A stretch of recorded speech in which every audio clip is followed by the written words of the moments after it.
Hello YouTube, it is Damo_23. It's episode 7 of the youth only challenge here with 1860 Munich, and today a different sort of episode.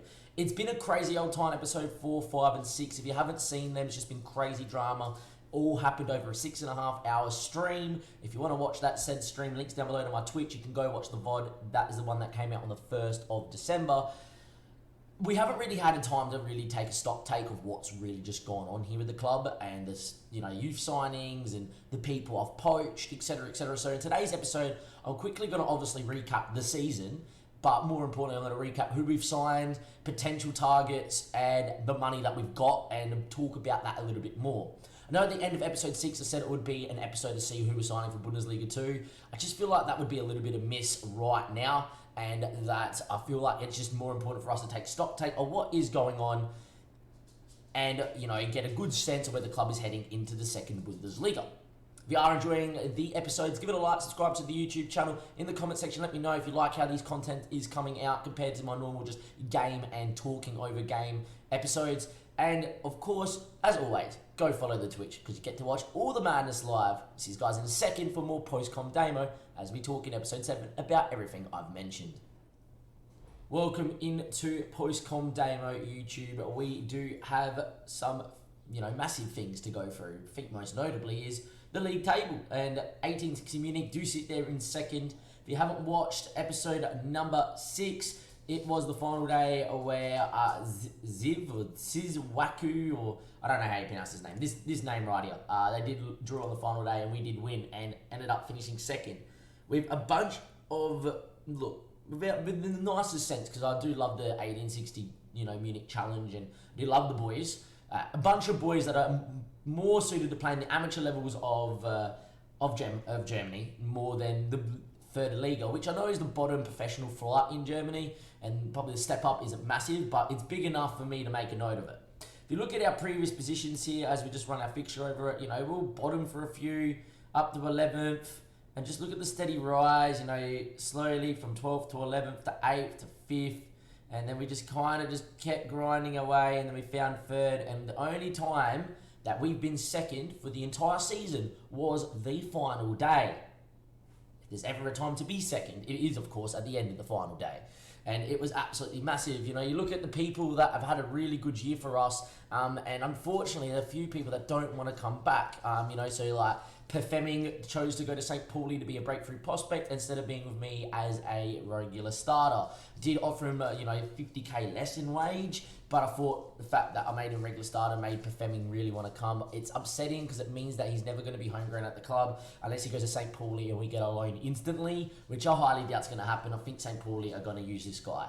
If not, and we do get him back, I will try to get him back on loan because it does help get towards, another year towards their homegrown eligibility. So if we can somehow loan him back in, I would then look to loan him a third time, just so that we have him and that he can become eligible.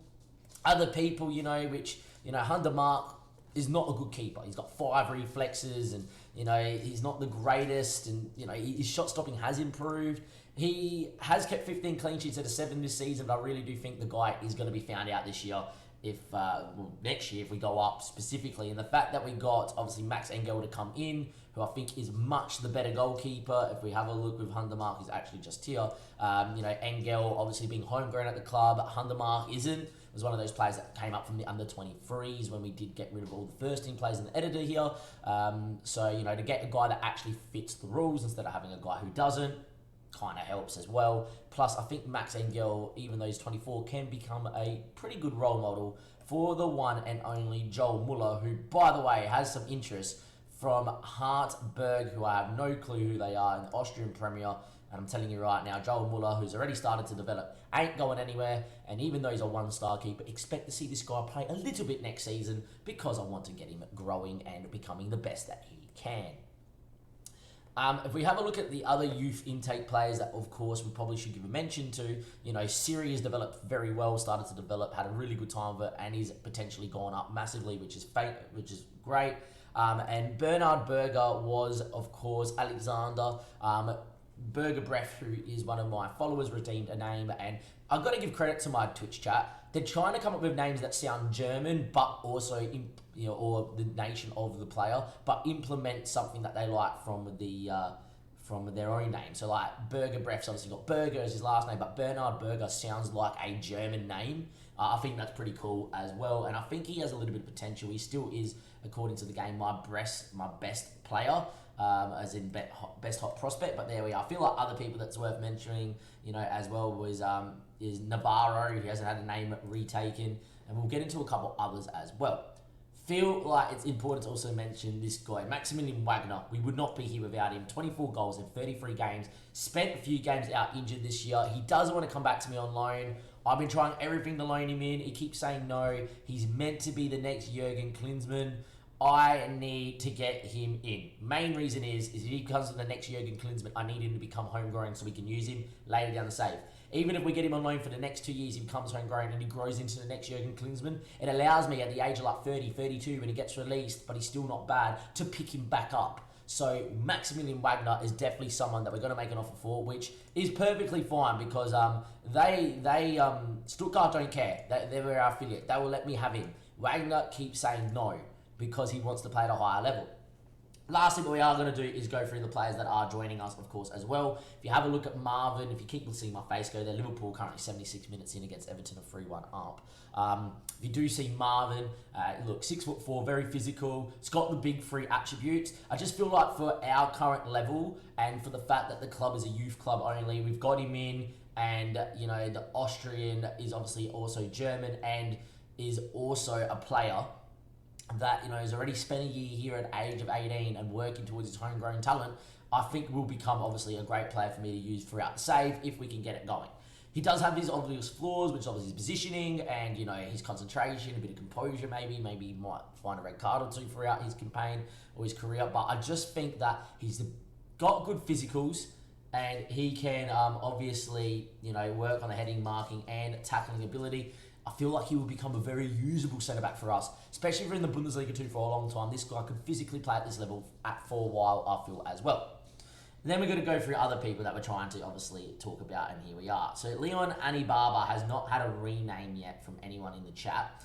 If you do want to rename him, come follow us live on Twitch and put in your regen names.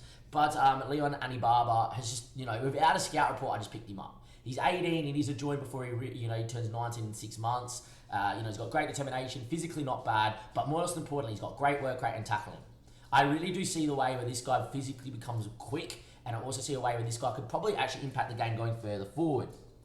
And with that in mind, I really think Leon Anibaba is going to be fantastic and a very good player for us. Claudio's going out as well.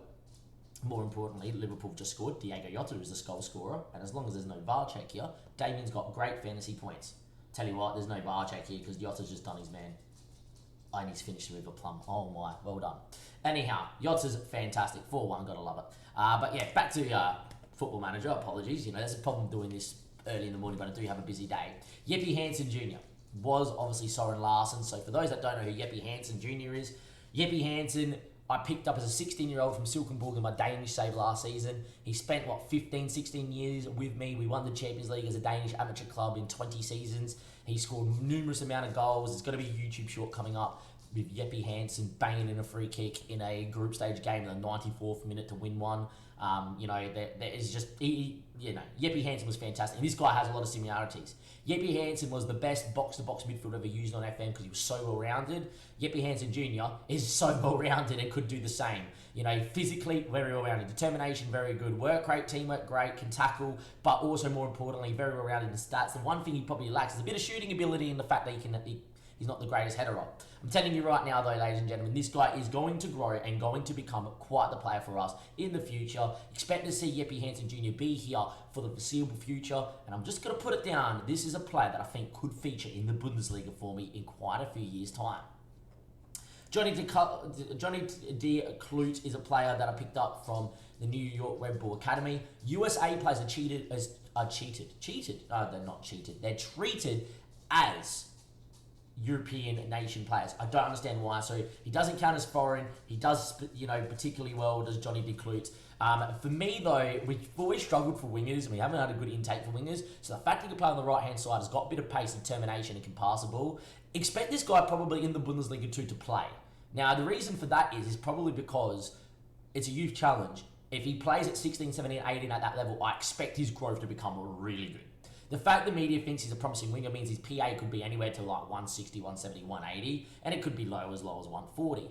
But, 140 PA, we stay in the Bundesliga 2 for a while. He's going to become a very good Bundesliga player at a minimum, Bundesliga 2 player. So Johnny Dlute, definitely a player to have a look for. And lucky last is a player that's been renamed by JS. He did win. He obviously renamed Joel Muller, the goalkeeper, but he's renamed Bradley Brown. Now, Bradley Brown's a name I actually would have loved, Brad Brown, which is this guy's actual name.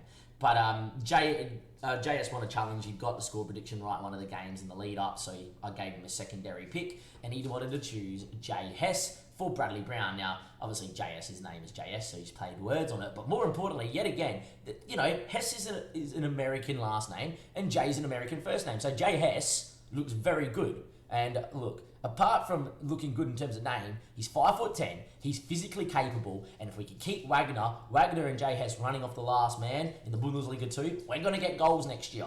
He's a bit of a mercenary, which I love. He's also very well-rounded mentally, so he's also got good aggression, anticipation, bravery, composure, of 8s and 9s, which will obviously just, improve over time. Expect JS to maybe even develop into a very good pressing forward with the work rate he has and the physicality. And if we do keep Wagner as the advanced forward, I may move to a pressing forward instead of a poacher, because I think JS using that work rate, pressing from the line in front, could just improve us. And I do expect to see a very good player. So, we'll move this to a pressing forward, and Lorenz would be a backup striker for us, hopefully developing off the bench. More importantly, though, we do, of course, have 620k in the transfer budget and 48k worth of wage. And I really, really, really think there's a lot of money that we can spend in the future and get in some really good players. In terms of where I'm going to be looking, I'm going to look around Germany, third Liga again for all the youth, even though we've had a real look, there's not much. But we've only done half the USA, and if they're going to be treated as European players, that means the foreign limit doesn't count to me. There isn't one, I think, in Bundesliga 2 and the Bundesliga, but there is a 3-man foreign limit here. I just think we need to, explore that option. All those guys are on amateur contracts. We've got money now to actually spend, but beforehand it was all about picking up people on frees. We've got 47k available to me in the wage budget. It's time to just go ham. If you want to see me ever go ham, links down below to my Twitch, where we will go absolutely amazing and just go with the scouting. And if that's your thing, come give it a watch. From Damo and everybody else here, give it a like, go subscribe to the YouTube channel, and that is going to be the end of episode 7. A little bit of a recap of how we've gone this year. The fact that we were 0 wins from 5 games, we lost the game 8-1. We were never second till the final day. Kind of shows you how much of a fairy tale this is. And we have money.